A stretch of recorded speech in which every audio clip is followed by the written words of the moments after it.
The afternoon sun cast long shadows across Pembroke Park as Agatha Penny Whistle settled onto her favorite bench. At 78, she had certain rituals that kept her days pleasantly predictable. Every Tuesday and Thursday, weather permitting, she would walk the 3 blocks from her modest flat to this particular bench, positioned perfectly beneath an ancient oak tree that provided just the right amount of shade. Today's reading selection was a thick tome entitled Theoretical Xenobiology, Interdimensional Possibilities, authored by her late husband Herbert's colleague, Dr. Evelyn Blackwood. Herbert had passed 5 years ago, leaving Agatha alone with his extensive library of scientific oddities. Though she had been a librarian for 43 years before retiring, Agatha found most of Herbert's collection to be well beyond her area of expertise. Still, reading his books made her feel close to him. As she adjusted her spectacles and opened to the page marked with a pressed violet, another of her small rituals, Agatha failed to notice the first unusual visitor, a small emerald green creature, no larger than a house cat, scuttled beneath the bench and peered up at her with curious, gleaming eyes. By the time Agatha had read through 3 pages of complex theories regarding non-Earth biological systems, 4 more tiny creatures had joined the first. They gathered at her sensibly shoed feet, their scales glinting in the dappled sunlight. One was a deep amethyst purple, another sapphire blue, the third a warm russet, and the fourth a brilliant turquoise. Agatha remained oblivious, engrossed in a particularly interesting passage about theoretical interdimensional portals and their effect on biological entities, until a small puff of flame licked at the corner of her book. She blinked, startled, as the singed page curled and blackened. "Well, I never," she exclaimed, looking down. 5 pairs of intelligent eyes stared back. Agatha's breath caught in her throat. The creatures were unmistakably dragons, miniature, to be sure, but dragons nonetheless. They had elegant, elongated bodies, delicate wings folded against their sides, and expressive faces that conveyed a distinctly non-animal intelligence. The emerald dragon, apparently the culprit behind the singed page, made a soft chirping sound that might have been an apology. It then nudged its snout toward the book, tapping insistently at a diagram. "I must be having some sort of episode," Agatha muttered, closing her eyes firmly. When she opened them, the dragons remained, now looking somewhat impatient. The amethyst dragon stretched upward, placing tiny clawed feet on her knee. It made a series of clicking sounds, then gestured toward the book again. "You want me to read?" Agatha asked, feeling slightly ridiculous for speaking to what surely must be hallucinations. All 5 dragons nodded in unison. With trembling hands, Agatha reopened the book to the page the emerald dragon had indicated. The diagram showed what appeared to be a mathematical formula alongside an illustration of overlapping spheres labeled dimensional intersection points. "I don't understand what you want," Agatha said, her practical nature asserting itself despite the impossibility of her current situation. "And frankly, I'm not entirely convinced you're real." The russet dragon snorted, producing a small puff of smoke. It then clambered up her arm with surprising dexterity and tapped a specific sequence of symbols in the formula. As Agatha's eyes followed the dragon's indication, the symbols seemed to shift and change. What had appeared to be standard mathematical notation now resembled strange, flowing script that somehow, inexplicably, she could read. "The guardian shall recognize the words of power when the 5 guardians gather." She read aloud, the foreign words somehow forming naturally on her tongue. What in the world? The dragons exchanged excited glances, their tails swishing in what appeared to be satisfaction. The sapphire dragon produced a small crystal from somewhere, Agatha couldn't quite see where, and placed it on the open page. The crystal caught the sunlight and projected a holographic image above the book, a map that Agatha recognized as the layout of Herbert's old research facility. "This has something to do with Herbert's work?" Agatha asked, her confusion mounting. The turquoise dragon nodded emphatically. "I think," Agatha said slowly, closing the book and gathering her composure, "that we should continue this conversation somewhere more private." The dragons seemed to agree, for they arranged themselves discreetly around her, the emerald and amethyst dragons tucking themselves into her large handbag, the russet and sapphire ones climbing to her shoulders and hiding beneath her gray curls, and the turquoise one slipping into the pocket of her cardigan. As Agatha made her way home, she couldn't help but reflect on how remarkably calm she felt about the entire situation.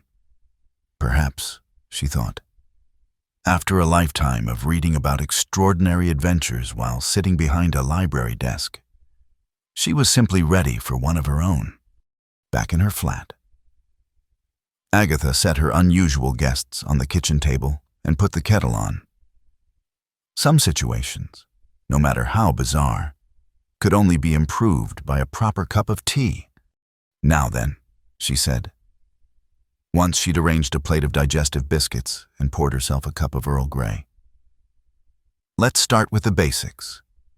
You are dragons, yes?" The 5 creatures nodded in unison. "And you can understand everything I'm saying?" More nods. "But you cannot speak English?" The dragons exchanged glances. Then the emerald one made a so-so gesture with its tiny clawed hand. "Limited communication, then," Agatha surmised. "Very well. You seem interested in Herbert's research. My husband," she clarified, touching a framed photograph on the nearby sideboard that showed a kindly man with wild white hair and thick spectacles. The dragons all nodded vigorously at this, and the sapphire one flew to the photograph, placing a gentle claw on Herbert's face. "You knew him?" Agatha asked, astonished. The sapphire dragon nodded, then made a series of gestures that suggested the passage of time. "A long time ago," Agatha interpreted. "Before we met, perhaps?" Herbert never mentioned, well, dragons. The russet dragon snorted, as if to say, "Of course he didn't." Was it classified? Agatha guessed. Herbert had worked on several government projects in his youth, before settling into academic research. All 5 dragons nodded emphatically. "And this book," Agatha tapped the cover of Theoretical Xenobiology, "contains information about you, hidden in some sort of code." More nodding. "And I can read this code because—" Agatha left the question hanging. The dragons looked at each other.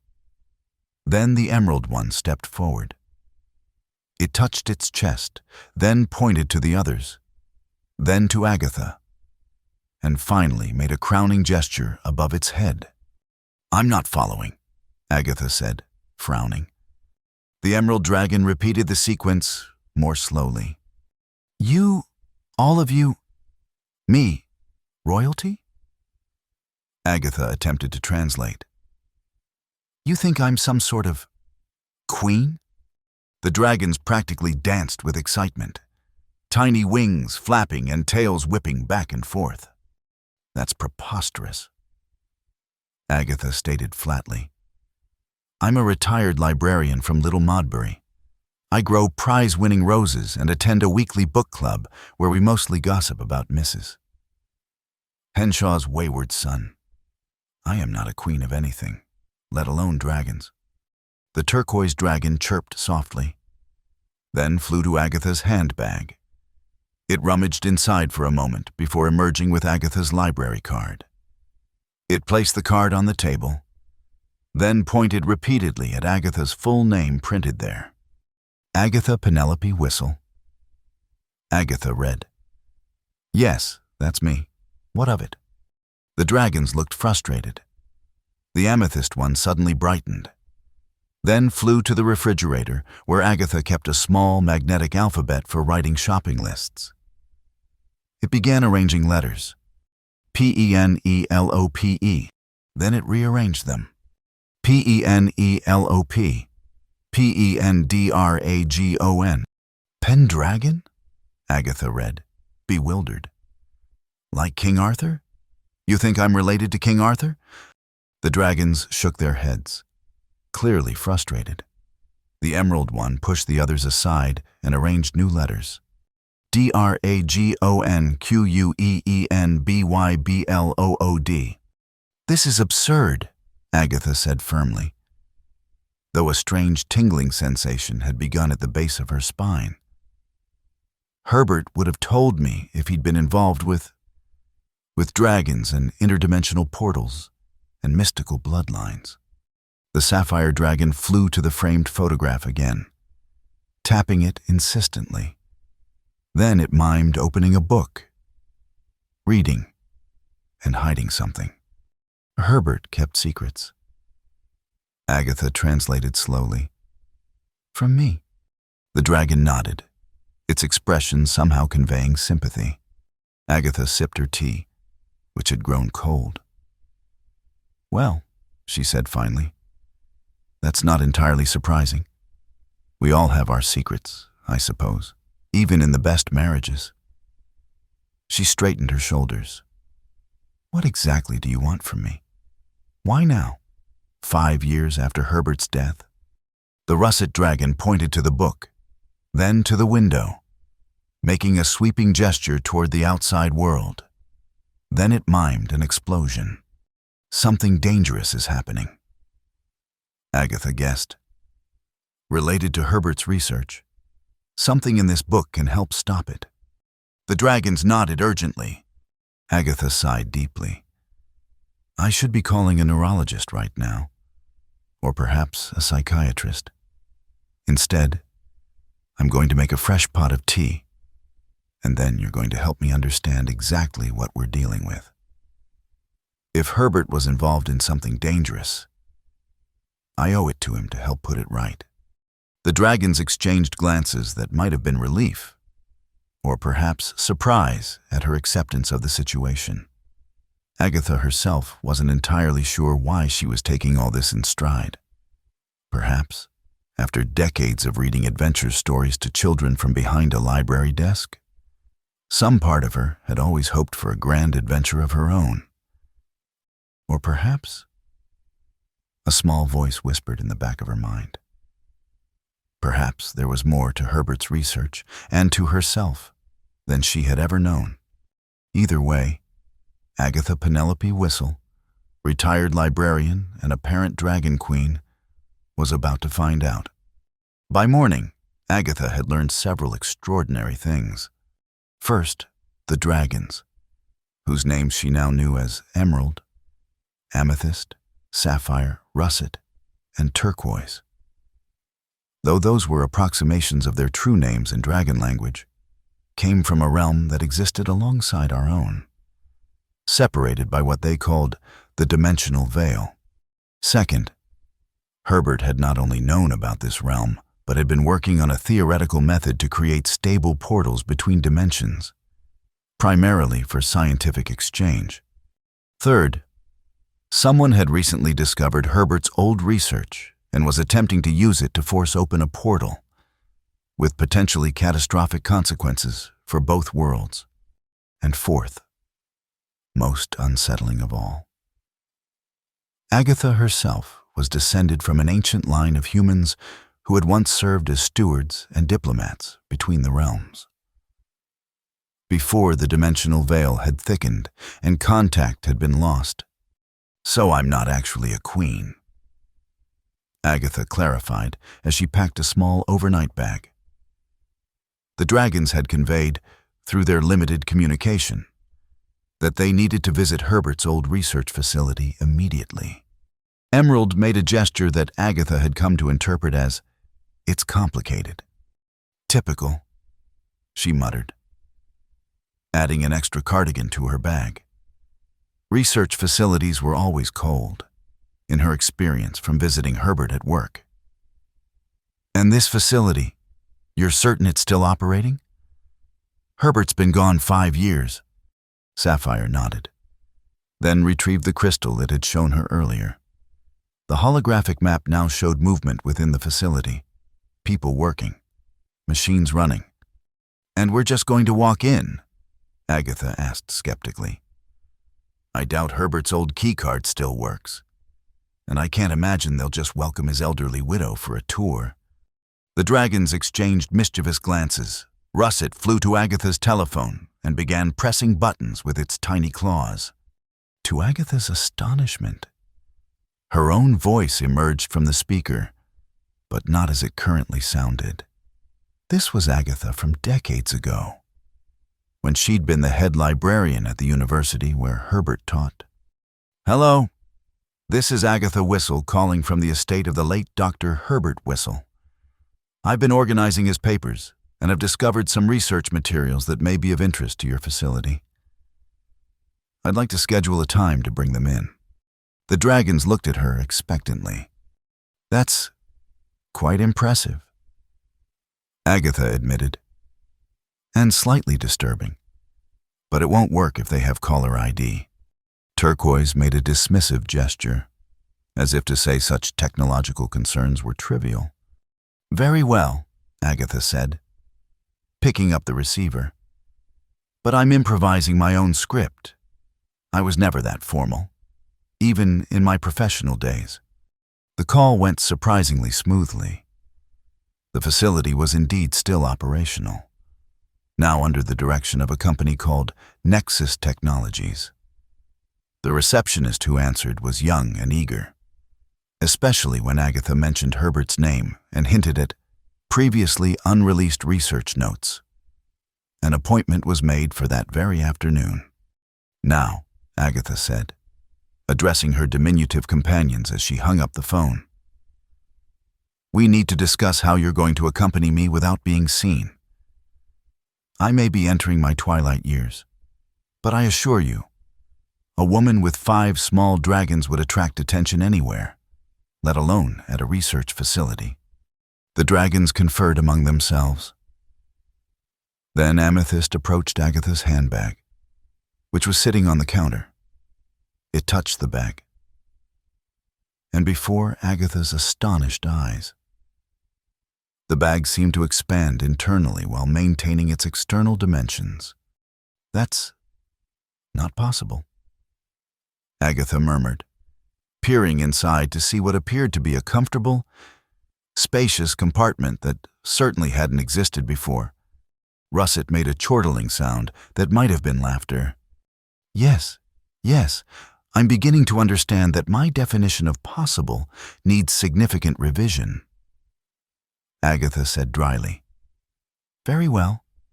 You'll travel in my seemingly ordinary handbag, which is actually a portable dragon habitat. Any other impossible things I should be aware of before we leave?" Emerald hesitated, then flew to the book. Theoretical Xenobiology. It opened to a page near the back and pointed to what appeared to be an ordinary footnote. As Agatha watched, the text shimmered and reformed, revealing a handwritten note in Herbert's familiar, cramped script. "If you're reading this, my dear, then things have progressed as the prophecy foretold. Trust our small friends. Trust yourself.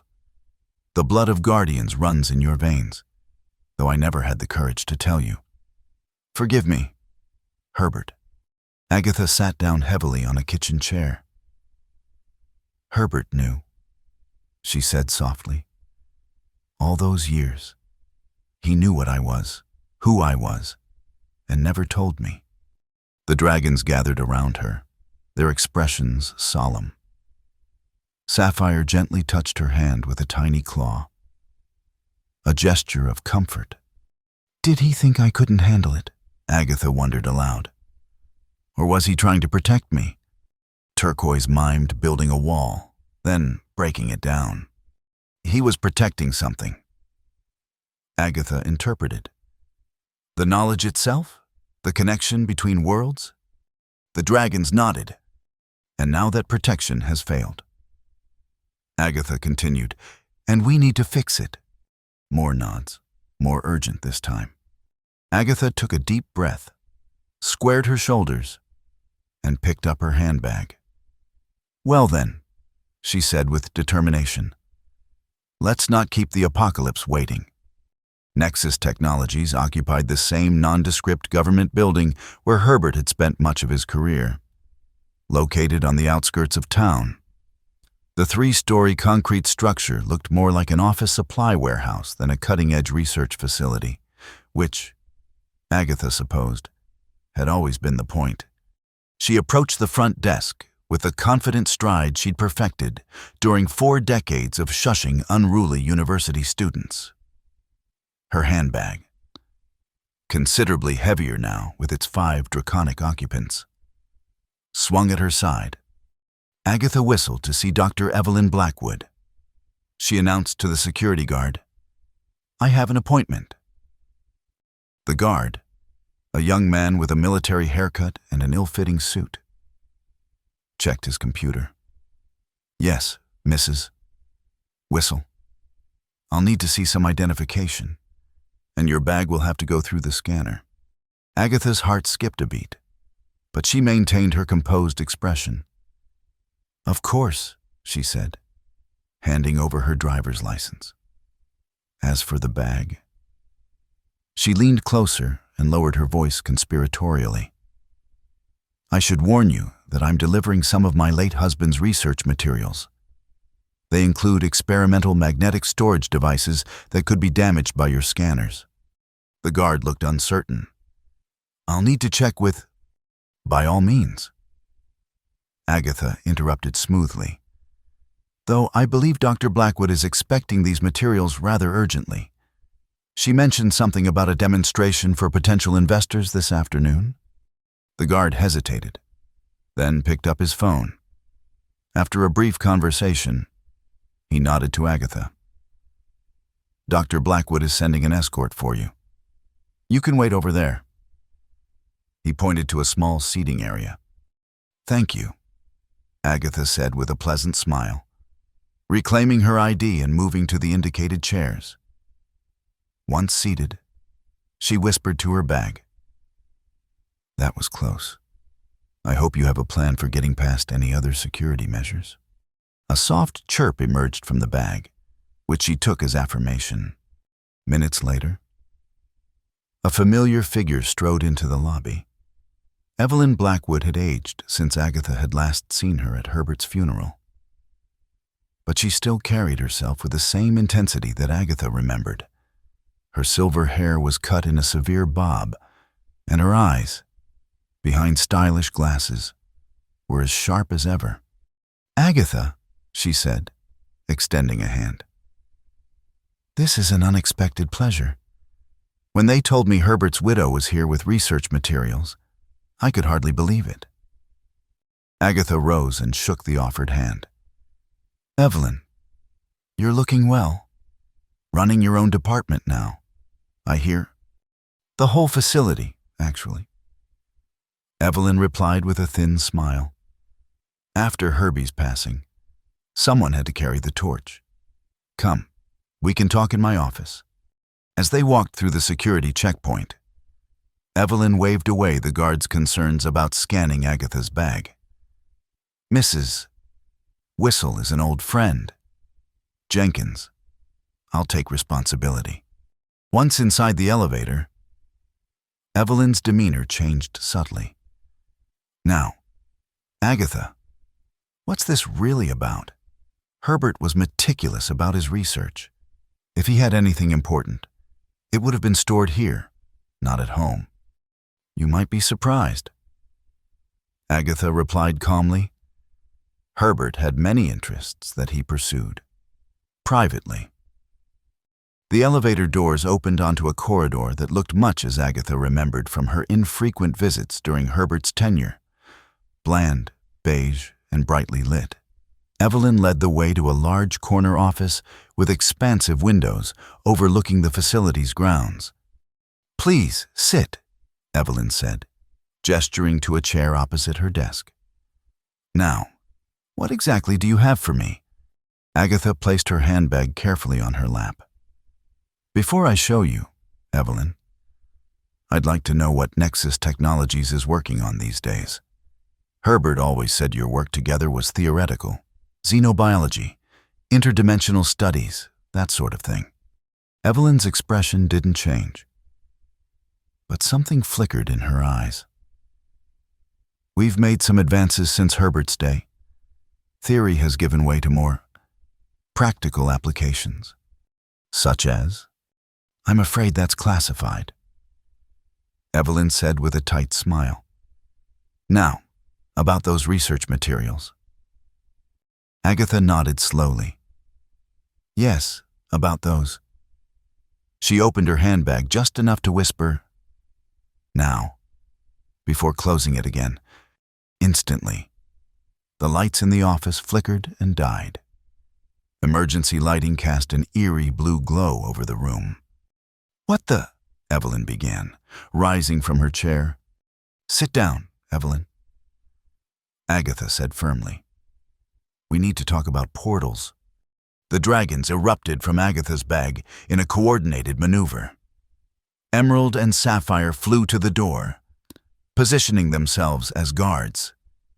Russet disabled the security camera in the corner of the ceiling with a precise jet of flame. Amethyst and Turquoise hovered near Agatha, their wings creating a soft humming sound in the quiet room. Evelyn Blackwood froze, her face a mask of shock. Those can't be dragons," Agatha confirmed. "Yes, Herbert's theoretical research wasn't so theoretical after all, was it?" Evelyn slowly sank back into her chair. "How long have you known?" "About the dragons? Since yesterday," Agatha admitted. "About Herbert's work on interdimensional portals? I'm piecing that together as we go. What I do know is that someone is attempting to force open a portal using Herbert's research. And the consequences could be catastrophic." Evelyn's expression hardened. "If you have dragons, then you know more than you're letting on. Agatha, don't play games with me. I know that I apparently have some connection to their world." Agatha said, "A connection Herbert kept from me our entire marriage. What I don't know is why you're trying to open a portal, or why these 5 are so concerned about it." "5?" Evelyn's eyes narrowed as she counted the dragons. "There should be 6. Agatha glanced at her companions, who exchanged worried looks. "What do you mean, 6? Evelyn leaned back in her chair, a calculating look replacing her initial shock. "Herbert never told you anything, did he? Not about the Pendragon lineage, not about the Guardian Pact, not about the 6 Sentinels. He left me breadcrumbs," Agatha said defensively. "In his books. He must have known I'd find them eventually.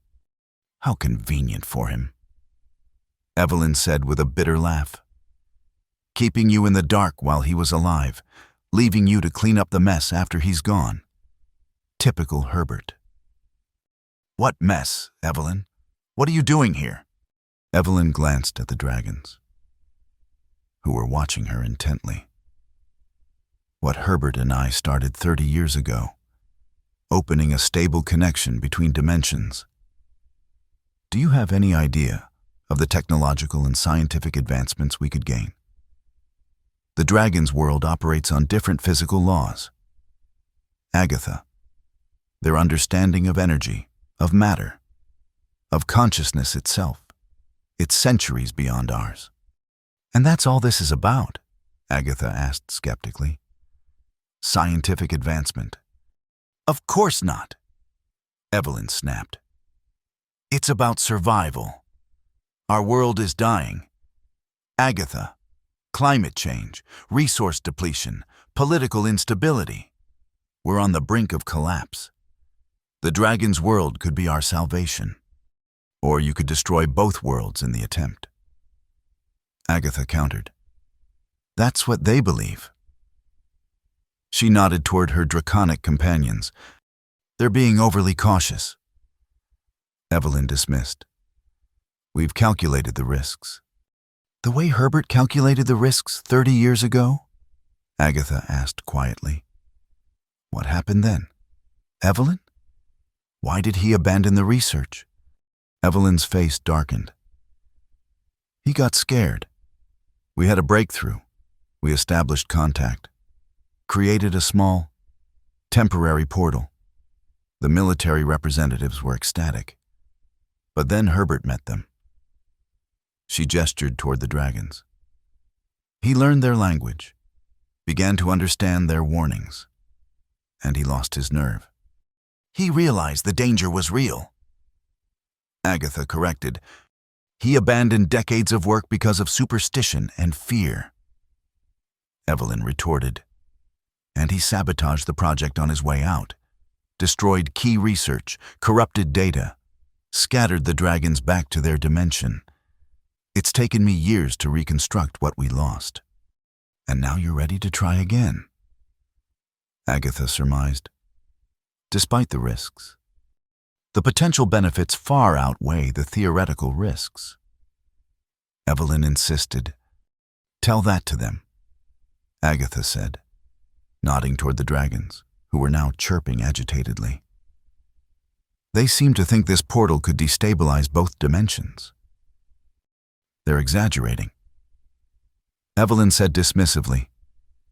In any case, it's too late to stop the process. We're making the final preparations now.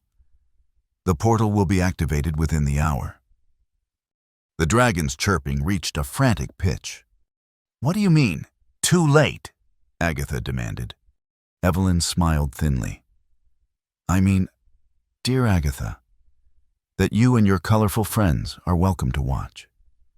But you cannot stop what's already begun. The portal generator is charging as we speak.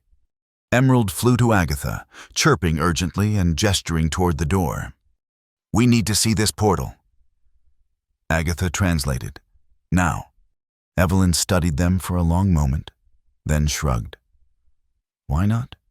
Herbert would have wanted you to witness his work finally coming to fruition, even if he lost faith in it himself.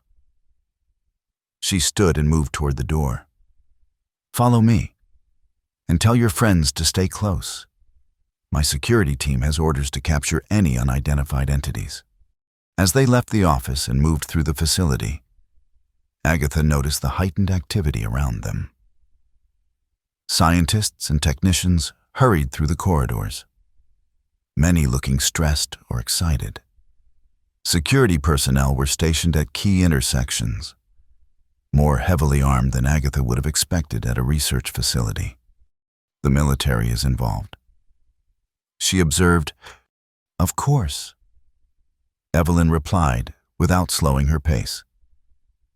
Interdimensional travel has obvious strategic implications, but Nexus maintains control of the research. They descended in a freight elevator to a sub-basement level that Agatha had never visited during Herbert's time. The doors opened onto a vast chamber that had been converted into a laboratory complex. At its center stood a massive ring-shaped structure, at least 20 feet in diameter, surrounded by banks of computers and monitoring equipment. The portal aperture, Evelyn said with unmistakable pride. Herbert designed the original prototype, but we've made significant improvements. This version can generate and maintain a stable interdimensional opening indefinitely. The dragons huddled close to Agatha, their wings twitching nervously. Sapphire tugged at her sleeve, pointing urgently to a section of equipment on the far side of the room. What is it? Agatha whispered. Sapphire made a series of gestures that Agatha struggled to interpret. Something about the equipment being wrong or dangerous. "Evelyn," Agatha said, trying to keep her voice casual. "What's that component over there? It doesn't look like the sort of thing Herbert would design." Evelyn followed her gaze. "Ah, you have a good eye. That's the dimensional anchor. It ensures the portal remains open rather than collapsing immediately." "And you're right. It's not Herbert's design. It's mine." "And what powers all this?" Agatha asked, noting the thick cables running from the ring to a shielded chamber beyond. "A compact fusion reactor," Evelyn said. "Another advancement Herbert didn't live to see," Russet chirped sharply, drawing Agatha's attention to a small, secure case being carried into the room by two technicians in protective gear. Inside the case, visible through its transparent top, was a glowing crystal similar to the one Sapphire had shown her, but much larger. "And that?" Agatha asked, though she already suspected the answer. "The key," Evelyn said simply. "The final piece. A crystalline formation from the dragon's world, with unique properties that allow it to bridge dimensional barriers." "Where did you get it?" Agatha demanded, a sinking feeling in her stomach. Evelyn's smile turned cold. "From the 6th Sentinel, of course. The one that didn't escape with the others when Herbert betrayed us." The dragons hissed in unison, their scales bristling. "You've kept one prisoner all these years," Agatha said, horrified. "I prefer to think of it as in protective custody," Evelyn corrected. "It's been quite helpful, once it understood cooperation was in everyone's best interest."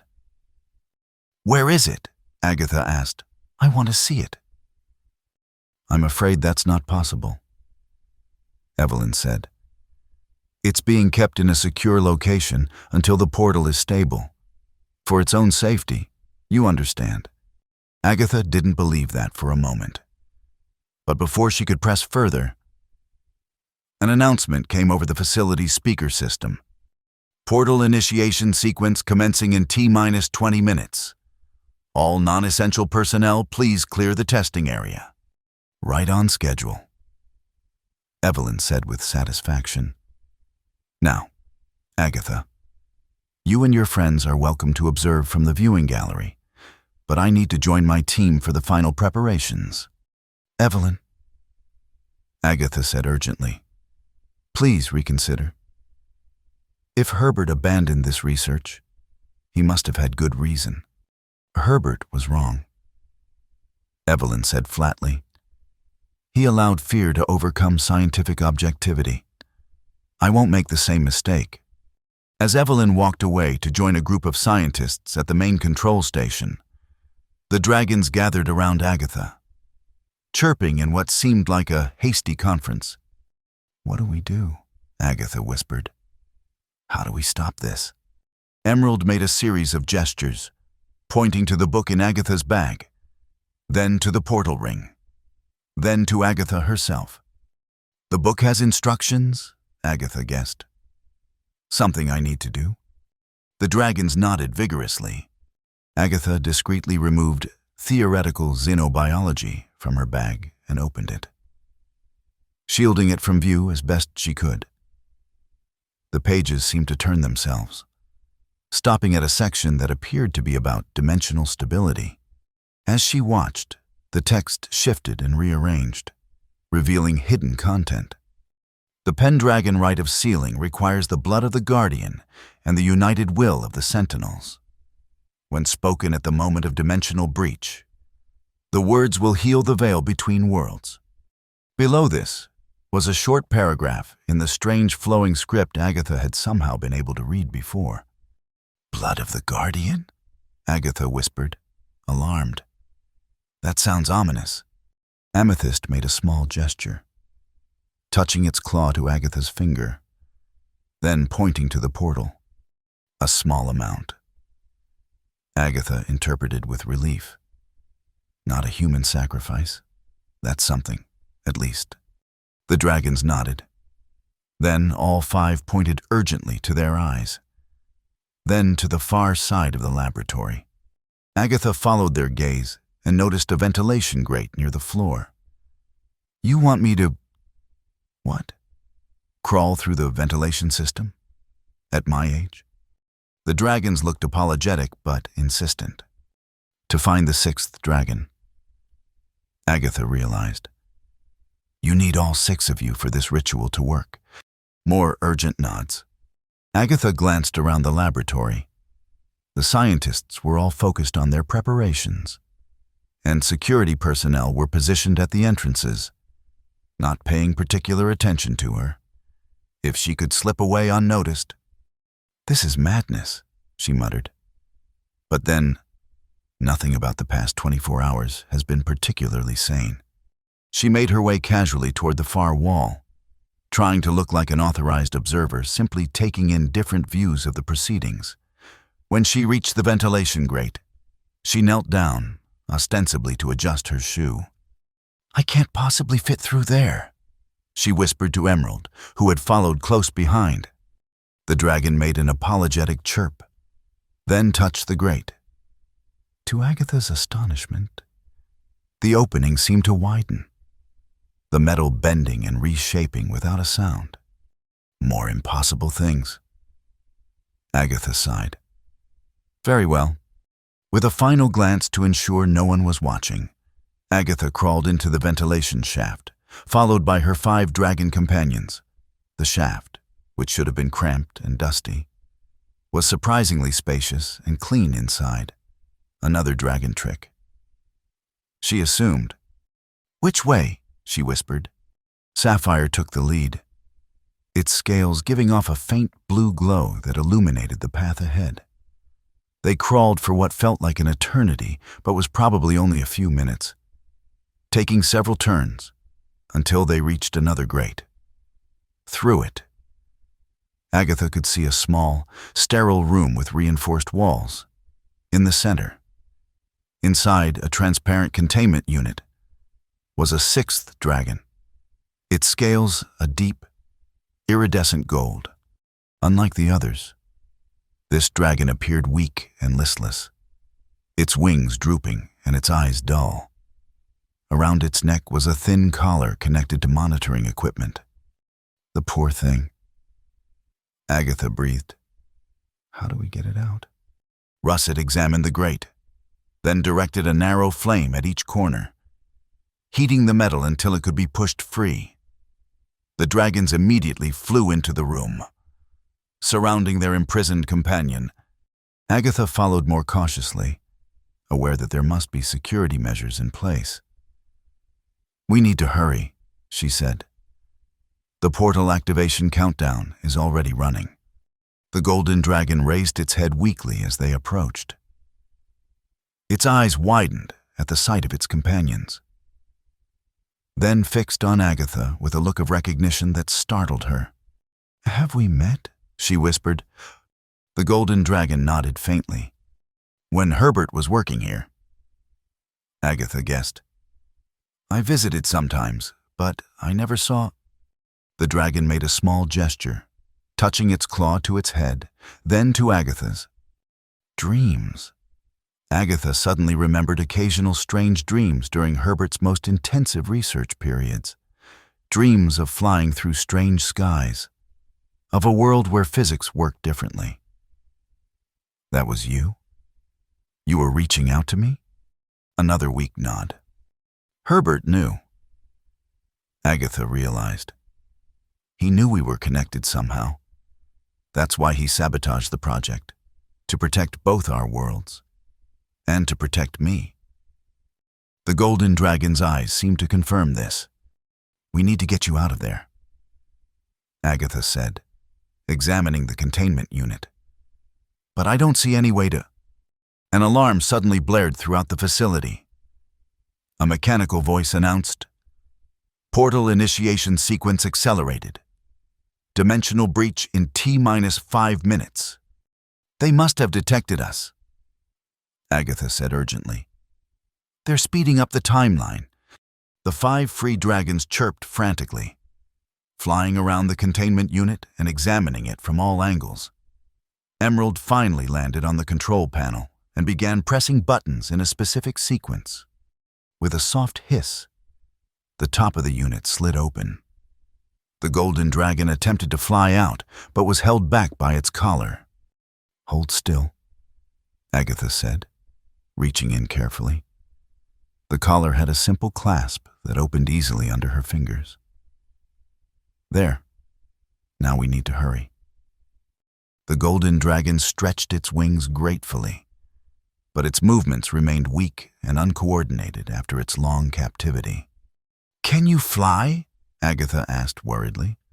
In response, Turquoise and Amethyst positioned themselves on either side of their golden companion, supporting it with their own wings.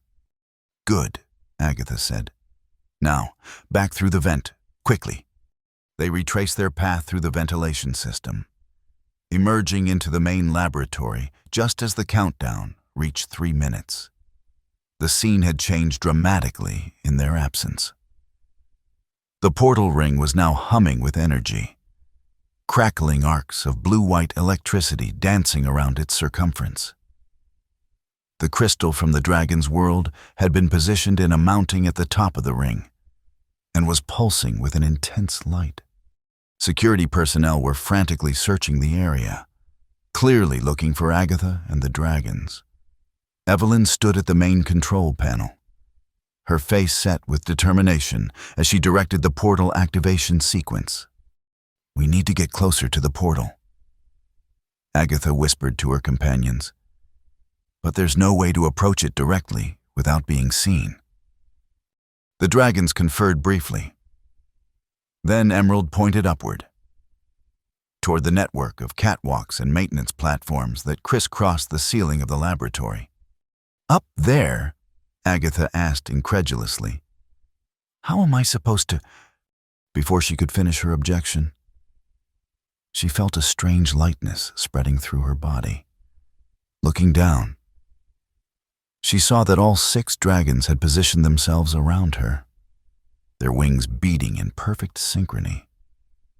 To her utter astonishment, her feet left the ground. This is impossible, she gasped as they rose steadily toward the ceiling. The dragons guided her to a maintenance platform directly above the portal ring. From this vantage point, Agatha could see the entire laboratory and the frantic activity below. No one had thought to look up. Portal activation in T-minus 60 seconds, announced the automated system. Now what? Agatha whispered. The book mentioned blood and an incantation. The golden dragon, still weak but recovering, made a gesture toward Agatha's hand. Then to the portal below. My blood needs to fall into the portal at the moment it opens, Agatha interpreted. And I need to recite the words from the book. The dragons nodded in unison. Agatha quickly retrieved Theoretical Xenobiology from her bag and opened it to the page with the strange script. The words seemed to glow on the page now, pulsing in time with the crystal in the portal ring. Portal activation in T-minus 30 seconds. Agatha looked at the dragons gathered around her. Emerald, Amethyst, Sapphire, Russet, Turquoise, and now Gold, and felt a strange sense of rightness, as if her entire life had been leading to this moment. Herbert knew, she said softly. He always knew this day would come. That's why he left the clues, why he prepared me in his own way. The dragons chirped their agreement. Portal activation in T-minus 15 seconds. Agatha took a deep breath, then bit the tip of her finger hard enough to draw blood. The dragons positioned themselves in a circle around her, their wings creating a gentle updraft that would carry her words and her blood down to the portal at the critical moment. 10, 9, 8. Below, Evelyn was watching the portal with triumphant anticipation. unaware of what was happening above. 7, 6, 5. The dragons began to glow, each one emitting light in its own color: emerald, amethyst, sapphire, russet, turquoise, and gold, creating a rainbow of energy that surrounded Agatha. 4, 3, 2. Agatha held her bleeding finger over the edge of the platform, directly above the portal ring. 1. Portal activated. A blinding flash erupted from the ring as the dimensional barrier was breached. In that same instant, Agatha began to recite the words from the book, her voice carrying clearly despite the chaos below. By ancient pact and guardian's will, by blood of those who watch between, I seal this breach and heal the veil, that both worlds may continue unseen. A drop of her blood fell from her finger, passing through the dragon's circle of light and transforming into a gleaming, ruby-red crystal. It fell directly into the center of the portal opening, where it collided with the energy field at the exact moment Agatha completed the final word of the incantation. The effect was immediate and spectacular. The portal, which had begun to widen into a swirling vortex, suddenly contracted. The energy feeding into it from Evelyn's equipment was not diminished, but redirected, forming a barrier rather than a gateway. "No!" Evelyn's cry was audible, even over the roar of the energies being unleashed. "What's happening? Increase power!" But her efforts were futile. The portal continued to contract, the vortex collapsing in on itself until it formed a perfect, shimmering disk of stable energy. "It's working." Agatha breathed as the dragons chirped excitedly around her. "The portal is being contained." Below, technicians were frantically trying to regain control of the process, but the readings on their monitors showed that the dimensional breach was no longer expanding. Instead, it had stabilized into a permanently sealed junction between the worlds, neither open nor fully closed. "The Guardian Equilibrium," Agatha murmured, the term coming to her mind unbidden. "A balanced point between dimensions." The golden dragon nodded, its strength visibly returning now that its connection to its home world had been partially restored through the stabilized portal. Alarms continued to blare throughout the facility, but the immediate danger had passed. The portal was no longer a threat to either world. Instead, it had become exactly what Herbert had originally envisioned: a stable, controlled connection that could allow limited communication without the risk of dimensional collapse. "We should go," Agatha said, aware that security would soon organize a thorough search of the facility. "But how do we get down without being seen?" In response, the dragons surrounded her once more, their wings creating that strange lightness. But instead of descending toward the laboratory floor, they guided her to an emergency exit on the same level as the maintenance platform. Once through the door, they navigated a series of service corridors and stairwells, avoiding security personnel with an uncanny ability to sense when someone was approaching. Within minutes, they had reached a loading dock at the rear of the facility. That was remarkably straightforward, Agatha commented as they slipped outside into the late afternoon sunlight. "Almost as if you've done this before." The dragons exchanged knowing glances, but didn't elaborate. They made their way to a wooded area behind the facility, where they could pause to catch their breath and assess their situation. "We've prevented a catastrophe," Agatha said, "but we've also made some powerful enemies. Evelyn won't give up easily, and neither will whoever in the military was backing this project." The golden dragon, now recovered enough to fly on its own, made a series of gestures that the others seemed to understand. They chirped in response, apparently debating something.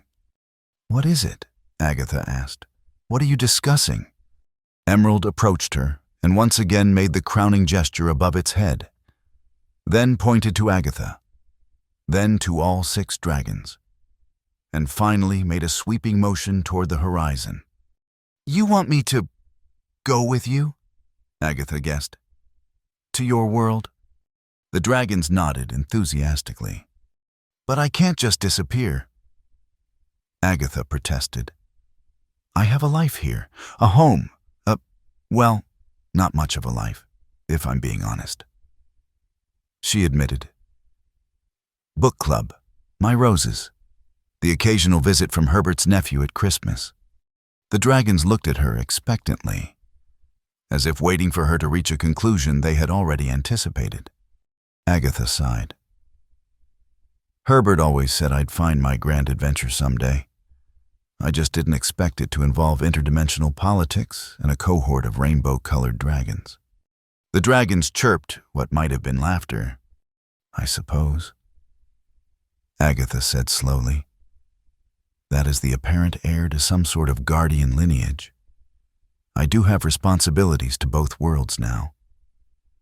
And staying here might put me at risk from Evelyn and her military friends." The golden dragon nodded solemnly. "How would it work?" Agatha asked. "I can't very well sprout wings and fly between dimensions." In response, Sapphire produced its crystal again. The holographic image it projected this time showed a strange landscape of floating islands and crystalline formations, with structures that seemed to be dwellings adapted for both dragon and human inhabitants. "There are others like me there?" Agatha asked, surprised. The dragons nodded. "Other guardians," Agatha mused. "A whole society I never knew existed." She thought for a moment. Would I be able to return here sometimes, to check on things? The dragons conferred briefly, then nodded, though with gestures suggesting some limitations. Not too often, and not for too long. Agatha interpreted. "I understand. Dimensional travel should be restricted, even for guardians." She looked back toward the Nexus facility, then down at the book in her hands, Herbert's final gift to her. A breadcrumb trail leading to her true heritage. Herbert knew this day would come. She said softly, "He prepared for it, in his own way. I just wish he had trusted me enough to tell me directly." The golden dragon approached and gently touched its claw to Agatha's heart, then made a protective gesture. "He was trying to protect me," Agatha acknowledged, "keeping me separate from this world until it was absolutely necessary." She smiled sadly. That was Herbert, always thinking he knew best. The dragons waited patiently as Agatha considered her options. After a long moment, she straightened her shoulders with determination. "Well," she said, "at 78, I believe I'm entitled to a dramatic life change. Most people my age move to retirement communities in Florida. I'm just taking it a step further." The dragons chirped appreciatively. "I'll need to go home first." Agatha said practically, "Pack a few things. Leave a note for the neighbors to water my roses. Perhaps contact Herbert's nephew to look after the flat." The dragons nodded, understanding. "And then," Agatha Penelope Whistle said with a growing sense of excitement, "I believe I'm ready to begin my reign as the most improbable dragon queen in history." As the sun set over the quiet town of Little Modbury that evening, neighbors might have noticed an unusual gathering in the garden behind Agatha Whistle's modest flat. Had they looked more closely, they might have been startled to see 6 small, colorful creatures surrounding the elderly widow as she stood beside a neatly packed suitcase. They might have been even more startled to see the air shimmer and fold around this unlikely group, creating a doorway filled with prismatic light. And they certainly would have been astonished to see Agatha step through this doorway, dragons gliding beside her, into a world of wonders beyond imagination. But no one was watching closely that evening. And by morning, the only evidence of Agatha's departure was a for sale sign in front of her flat. A series of detailed care instructions for her prize-winning roses left with a bewildered neighbor. And a small, strange crystal that began to grow in her garden, its facets reflecting light in ways that defied the normal laws of physics. In the world beyond the dimensional veil, Agatha Penny Whistle, retired librarian and newly discovered Dragon Queen, was beginning the greatest adventure of her life, an adventure that would eventually become legend in both worlds, though that is a story for another time.